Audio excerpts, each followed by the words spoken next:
Hi everyone. Today I'm going to teach you a really cool impromptu mind-reading card trick. This has been used by famous illusionists like David Blaine and Criss Angel, and it's just amazing how easy it is, but how mind-blowing this effect is to your audience. All you need is some cards. I use about 20 playing cards. You don't need a full deck. And you can borrow them, of course. A pad of paper, just a regular pad, and a regular pen. Once you have these items, which you could probably find in any household, you're ready to go. Now, to do this magic trick, there is one secret thing that you need to do at the beginning, and there also is a few things you need to remember to do throughout the effect. So I will move slowly so that we can all understand this. Once you have some playing cards, I use about 20, take the cards and you can have the spectator shuffle these up. Okay? There's no gimmicks, it doesn't matter how they shuffle them. That's what's so great about this effect. Now, when you take these cards back from the spectator, glance the bottom card casually. Remember that card. Okay? So as you're taking them back, just kind of peek at it. Okay? In our case, it's the 9 of diamonds. Now, you're going to tell the spectator we're just going to lay these cards randomly all over the table. Okay? And what's important is that the last card that you glanced at, the 9 of diamonds, that you put that somewhere here that they're probably not going to pick and that you'll remember where it is. So for the purposes of this example, I'll lay it over here. Okay? Now you're ready to begin. Now, depending on what the card is at the bottom, in our example, it was the 9 of diamonds, okay, which is right here.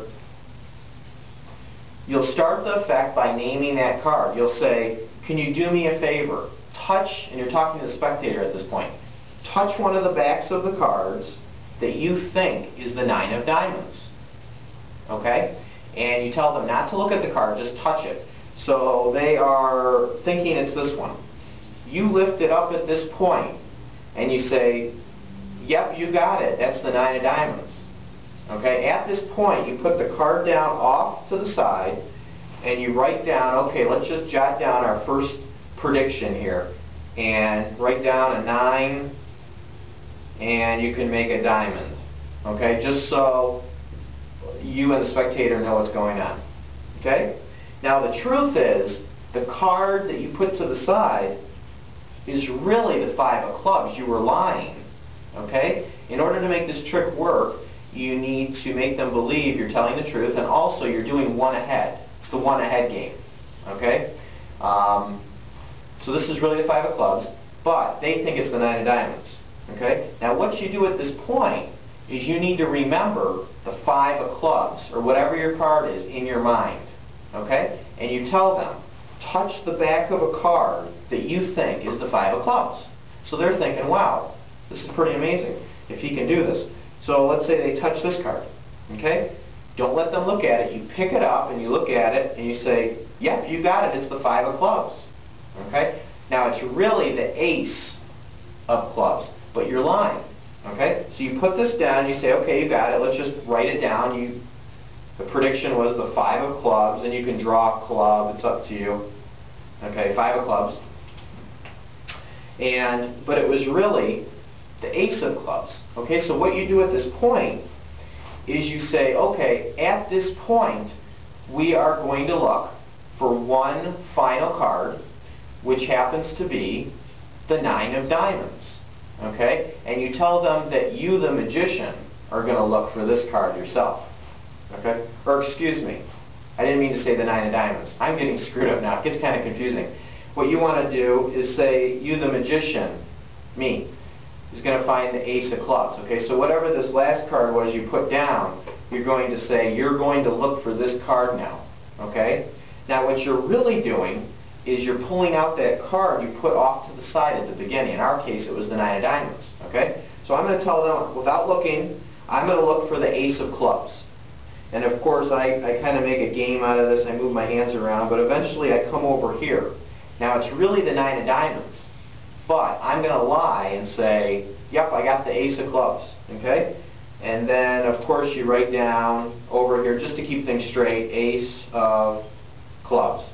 Now, at this point, you can push all these cards off to the side, and you show them, you know, the pad, and you say, you know, when we began this effect, the cards were shuffled, and I asked you to find the 9 of diamonds and the 5 of clubs without looking, and I tried to find the ace of clubs without looking. Wouldn't it be amazing if all these predictions are correct? And of course they say sure. And you can let them turn these over. And one at a time, we do have our 9 of diamonds. Okay. We also have our ace of clubs. And we also have our 5 of clubs. Okay. So this is a great effect. Sorry for goofing in the video. When you're trying to teach this, sometimes it gets kind of confusing. But believe me, after you perform this a few times in front of an audience, it'll become like second nature. You won't even have to think about what you're doing. Remember the key. You're always one ahead of them. And by doing that, it makes it look like you are a mind reader.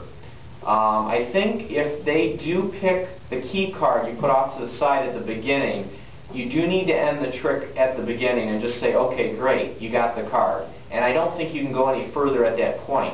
So if they do grab the key card, you can just say, great, you know, you found the card, you know, and end it right there. But in the event they don't, you can carry on with the whole effect, and you can do this anywhere, on the street, table, house, wherever, and it'll just blow people's minds. So give it a try and have a lot of fun with this mind reading trick. Have a great day.